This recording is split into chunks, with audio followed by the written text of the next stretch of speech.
একটা ছেলে খুব সাধারণ ছিল। সে একটি দোকানে চাকরি করত।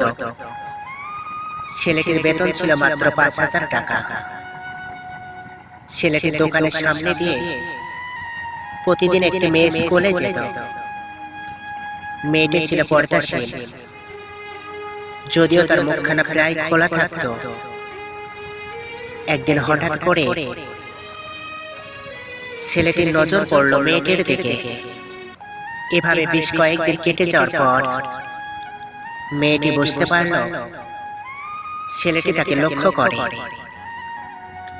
মেয়েটি বাঁকা চোখে ছেলেটিকে দেখতে শুরু করল। ছেলেটি মেয়েটির চলাফেরা দেখে মুগ্ধ হয়ে আফসোস করতে লাগল।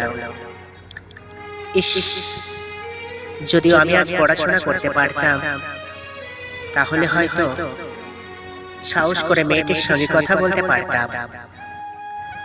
মেয়েটি তখন বুঝতে পারল ছেলেটি তাকে ভীষণ করে পছন্দ করে।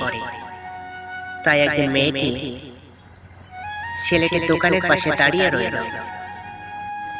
তখন ছেলেটি দুপুরের খাবার খাওয়ার জন্য দোকান থেকে বাইরে এলো। সে চায়ের দোকানে গিয়ে ৫ টাকা দিয়ে একটি রুটি কিনে পানি পান করতে লাগলো। তখন মেয়েটি তার কাছে গেল। তুমি ভাত খেলে না কেন? রুটি দিয়ে আর পেট ভরে? তখন ছেলেটি মেয়েটিকে দেখে অবাক হয়ে গেল। তখন ছেলেটি বলল,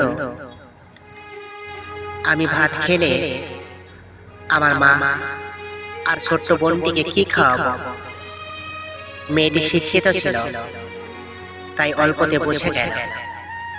সে হাত ধরে বলতে লাগলো, তাহলে তুমি যে আমাকে পছন্দ করো, আমাকে তুমি কি খাওয়াবে? তখন ছেলেটি বলল, আমি তো তোমাকে আপন করে পাওয়ার জন্য দেখিনি, কারণ সেই যোগ্যতা আমার নেই। তবে এটা সত্যি যে তোমাকে দেখলে আমার খুব ভালো লাগে, তাই দেখি। মেয়েটি ছেলেটির কথা শুনে চোখ দিয়ে পানি ধরে রাখতে পারল না। সে বুঝে গেল ছেলেটির চরিত্র ও ভাবনাগুলো সুন্দর। সেই দিন মেয়েটা চলে গেল। বাসায় গিয়ে রাত্রিবেলায় মেয়েটি অসুস্থ হয়ে পড়ে। পরে তাকে ডক্টরের কাছে নিয়ে এলো। বলা হয় তার দুটো কিডনি নষ্ট। তখন মেয়েটার বাবা ফোন করে তার বন্ধুর ছেলের সাথে বিয়ে দেওয়ার জন্য পাগল। মেয়েটি তার বাবার পছন্দের ছেলেকে বিয়ে করতে রাজি নয়, কারণ ছেলেটির টাকা থাকলে কি হবে, তার চরিত্র খারাপ, সে লোভী। এদিকে মেয়েটার কোনো লোভ ছিল না। যাই হোক, জামাই আসার পর তাকে সব খুলে বলবো। তোমার থেকে একটি কিডনি খুলে আমার মেয়েটাকে দাও। তুমি তো বলছো আমার মেয়েকে নাকি অনেক ভালোবাসো, তাকে পেলে নাকি তুমি ভালো হয়ে যাবে। তাহলে আজকে পরীক্ষা দাও। তখন ছেলেটি বলল, আমি তো আপনার রোগা মেয়েকে বিয়ে করব না, আমার কি সুস্থ মেয়ের অভাব? এই বলে সে চলে গেল।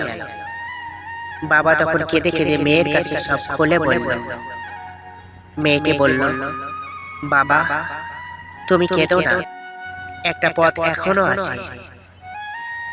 তুমি একটা কাজ করো, আমাদের সামনের মোড়ে বড় একটা গ্যারেজ আছে না, সেখানে তুমি যাও। সেখানে গিয়ে তাইশো নামের একটা ছেলে আছে, তাকে নিয়ে এসো, ওকে আমার কথা বলো। তখন তার বাবা ছেলেটিকে নিয়ে এলো। মেয়েটিকে দেখে ছেলেটির চোখ ভিজে পানি পড়তে লাগলো, কারণ মেয়ের বাবা তাকে সব খুলে বলছে। তখন মেয়েটি ছেলেটিকে বলল, তুমি আমাকে একটা কিডনি দেবে? ছেলেটি বলল, আমি তো কিডনি দেওয়ার জন্য তোমার কাছে এসেছি। মেয়েটি তাকে বলল, তুমি কি চাও? ছেলেটি বলল, তুমি সুস্থ হয়ে আমার দোকানের সামনে দিয়ে যাবে, আর দূর থেকে আমার দিকে তাকিয়ে দেখবে, এই অনুমতিটুকু চাই। এই কথা শুনে মেয়েটি ও তার বাবা তাদের চোখে পানি ধরে রাখতে পারল না। অবশেষে মেয়েটি বিছানা থেকে উঠে ছেলেটির পায়ে জড়িয়ে ধরে বলল, এই জীবনে তোমার থেকে আমাকে মৃত্যু আলাদা করতে পারবে না, আর কেউ পারবে না। তারপর মেয়েটি বলল, আমার কোনো কিডনি নষ্ট হয়নি, এইসব ছিল আমার সাজানো নাটক। আমি যা ভেবেছিলাম সেটাই হয়েছে। তোমাকে দেখে বুঝেছিলাম তুমি আমার একমাত্র যোগ্য।